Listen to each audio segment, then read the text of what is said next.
Everyone and welcome back. Today we will be doing an experiment which will show that the bistable multivibrator has two stable states.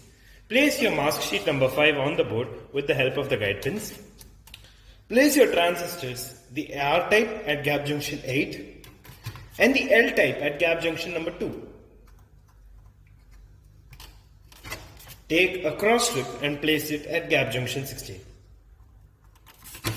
Take your two resistors of 4.7K and place them at gap junctions 15 and 17 respectively.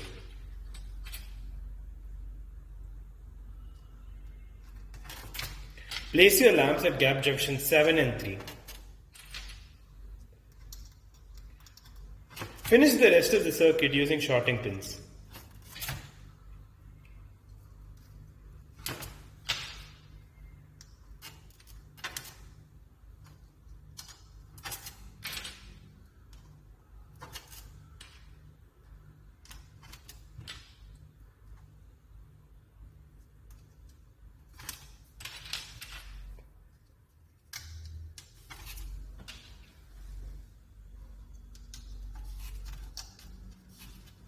Once this is done, connect the positive terminal to the top of the circuit and the negative terminal of your DC source to the bottom of your circuit.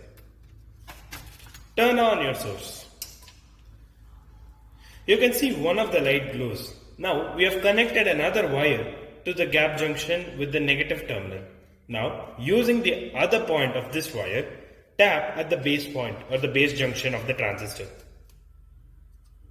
You can see that the light has now gone to gap junction 7. Tap again at the base of the transistor at gap junction 8. It goes back to the one at gap junction 3. So now let us understand what is going on here. Let us consider the state when the lamp at gap junction number 3 is on and the lamp at gap junction 7 is off. The transistor at gap junction T or 2, which is in series, with the lamp at gap junction number 3 is on and is said to be conducting. Therefore, the collector of T1 is at almost 0 voltage.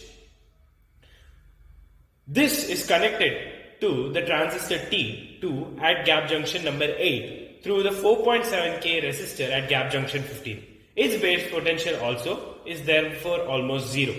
Hence, the transistor T1 is off and the lamp at gap junction number 7 is also off. The collector of this lamp, therefore, is at a potential of 6 volts. This voltage is applied to the base of T1 through the 4.7K resistor in gap junction number 17. Hence, T1 is off while T2 is off.